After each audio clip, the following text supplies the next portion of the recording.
അപ്പോൾ ഞാൻ പറഞ്ഞത് ഇംഗ്ലീഷ് ഫ്ലുവൻസി നല്ലോണം ഉണ്ടാവും, ഹിന്ദി മലയാളം പറയാം. പക്ഷേ അതിലുള്ള എഴുത്ത് റൈറ്റിങ്ങിൽ അതിൽ വരണില്ല. റൈറ്റിംഗ് ചൂസ് മൾട്ടിപ്പിൾ ചോയ്സ് ക്വസ്റ്റ്യനിലേക്ക് നേരെ മലയാളം എടുത്ത് പിടിച്ച് നല്ല 95ഉം 300 250 കിട്ടണ പോലെ എനിക്ക് 300 2 മാർക്കൊക്കെ കിട്ടണമല്ലോ. അപ്പോൾ ഞാൻ ട്രൈ ചെയ്യണം, എൻ്റെ ആവശ്യമില്ല. ഫ്ലുവൻസിയിലൂടെ സംസാരിച്ച് കാര്യങ്ങൾ സംസാരിച്ച് അത് കപ്പാബിലിറ്റിയിൽ നമ്മൾ സംസാരിച്ച് അറിയാൻ വേണ്ടതൊക്കെ എടുക്കുക, കാര്യങ്ങൾ ചെയ്യുക, അതൊക്കെ നമ്മുടെ ഇതിൽ വരും, കോയിൻസിഡൻസ് ആയിട്ട് വരും. പക്ഷെ അത് എഴുത്ത് പരീക്ഷയിൽ വരണല്ലേ. പിന്നെ ഞാൻ പറഞ്ഞല്ലോ, എന്താണെന്ന് വെച്ചാൽ പറഞ്ഞല്ലോ, എനിക്ക് ഇംഗ്ലീഷ് ഞാൻ പറഞ്ഞു, ഇംഗ്ലീഷ് വേർഡ്സ് ലെറ്റേഴ്സാണ്, പോർച്ചുഗീസ് ലാംഗ്വേജാണ്. അത് പോർച്ചുഗൽ എന്ന് പറഞ്ഞാൽ ഇംഗ്ലണ്ടിലല്ല. അപ്പോൾ ഇംഗ്ലീഷ് സ്ഥലത്ത് വിടേണ്ട കാര്യമില്ലായിരുന്നു.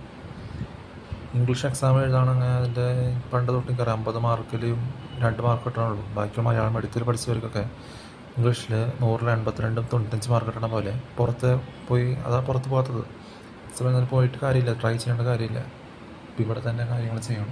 ഒരു ഊബർ ഡ്രൈവറുണ്ടെങ്കിൽ ഡ്രൈവർ എൻജോയ് ഇഷ്ടം, ഡ്രൈവിങ് അറിയാൻ എൻജോയ് ചെയ്ത് വേറൊരുത്തരും ശ്രദ്ധിക്കാണ്ട് കേൾക്കുക, ലിസൺ ചെയ്യാതെ പറയുന്നത് കേൾക്കുക, സംസാരിക്കുക, ഉള്ള സ്ഥലം പുറത്തുനിന്ന് ഭക്ഷണം കഴിക്കുക, സാധാ ഭക്ഷണം കഴിച്ചാൽ മതി.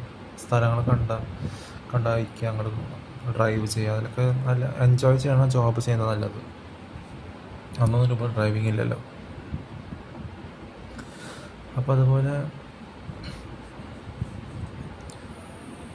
ഇംഗ്ലീഷ് ലെറ്റേഴ്സ് ഗോവയിൽ നിന്നുള്ള പ്രത്യേകതയാണ്. ഇനിയിപ്പോൾ എന്തെങ്കിലും 3-4 കാര്യങ്ങൾ സാന്ത്വനിപ്പിക്കാൻ പോവാം. ഞാൻ നിങ്ങളെ സാന്ത്വനിപ്പിക്കാൻ വന്നതാണ്. കാല് പിടിച്ച് മറു പിടിച്ച് I came to console you. ആരും ആരും പേടിക്കേണ്ട, പരിഭ്രമിക്കേണ്ട, വിഷമിക്കേണ്ട. ഇവിടെ നാട്ടുകാരൻ റോസ്മേറ്റ് പേടിക്കേണ്ട, വേണ്ട ഒരു കുട്ടി പേടിക്കേണ്ടെന്ന് ഈ നിമിഷം സ്വർഗത്തിലെഴുന്നേൽക്കും. ഇപ്പോൾ ഈ നിമിഷം സ്വർഗത്തിലെഴുന്നേൽക്കും. എഴുന്നേൽക്കുക.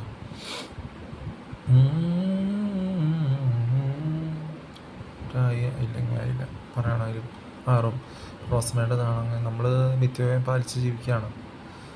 ആവശ്യമുള്ള കാര്യം വണ്ടിയൊക്കെ ഓടിക്കും, 650 കിലോമീറ്റർ 350 ആവശ്യത്തിന്. ഭക്ഷണം കഴിച്ചിട്ടാണെങ്കിലും ബൈക്കൊക്കെ ഓടിക്കും. പക്ഷെ നടന്ന ശീലം, നടന്ന കാര്യങ്ങൾ ചെയ്യുക, നിത്യവ്യയം പാലിച്ച് ജീവിക്കുക, ആവശ്യത്തിന് കഴിക്കുക, കാര്യങ്ങൾ ആവശ്യം മിച്ച കാശുകൊണ്ട്. ഇവിടെ അധികം ചിലവൊന്നും എനിക്കില്ല. അപ്പോൾ സാധാരണ രീതിയിൽ അവിടെ സാധാരണ രീതിയിൽ അങ്ങനെ നടക്കും. അത് സ്വാഭാവികമാണ്. ബാംഗ്ലൂർ ഇവിടുന്ന് കംപ്ലയിൻറ്റ് കൊടുക്കുക, റോസമ്മ എന്ന് പറയുന്നൊരു പോളാട്ടോക്കാരൻ, പോൾ ജോസ് മാളിയേക്കൽ, പുത്തൻ പീടിക കാഞ്ഞാണിയിലുള്ളത്, Ditto Davis Irinjalakuda, John Timothy Villadam കാനഡയിലുള്ളവരാണ്, അബുദാബിയിലും, രാമവർമ്മപുരം, പട്ടിക്കാട് പീച്ചിയിലുള്ള പ്രസൻ പൗലോസ്, അഭിലാഷ് എസ് പിക്ക് ഇതിൽ ഉൾപ്പെട്ടവരാണ്. അനധികൃതമായി കാശ് മേടിക്കുക, കൊടുക്കുക, ഹെൽപ്പ് ടീച്ചേഴ്സ് പഠിപ്പിക്കാൻ വരേണ്ട കാര്യം എന്താ? ഹെൽപ്പ് കൊടുക്കുക, പുസ്തകങ്ങൾ മേടിച്ച് പഠിക്കേണ്ട ആവശ്യം എന്താ? കുട്ടികൾ വരച്ച് കാട്ടിക്കൂട്ടൽ. എന്നിട്ട് ഹെൽപ്പ് മേടിച്ച് ഞാൻ എന്തായാലും ഹെൽപ്പ് മേടിച്ച് ഫേക്ക് എക്സാം എഴുതി ഇതിൻ്റെ ജോലി ചെയ്യാൻ പോകണല്ലേ. എനിക്കെൻ്റെ താല്പര്യമില്ല, ഞാനൊന്ന് നേടാനും പോകണല്ലേ.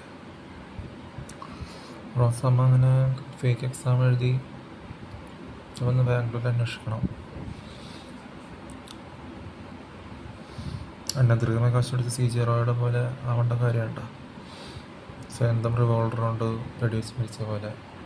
ബാംഗ്ലൂർ ബാഡ്ലി മോട്ടിവേറ്റഡ് സ്ഥലമാണ്.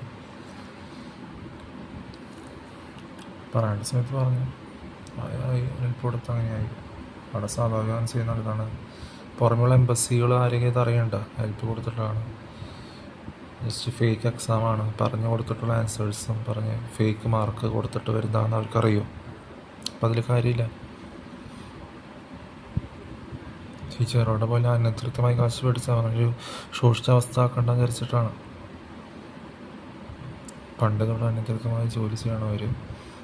ഹെൽപ്പ് പ്രൂഫ് അവിടെ ചെന്ന് അന്വേഷിച്ച് നോക്കി അറിയാം.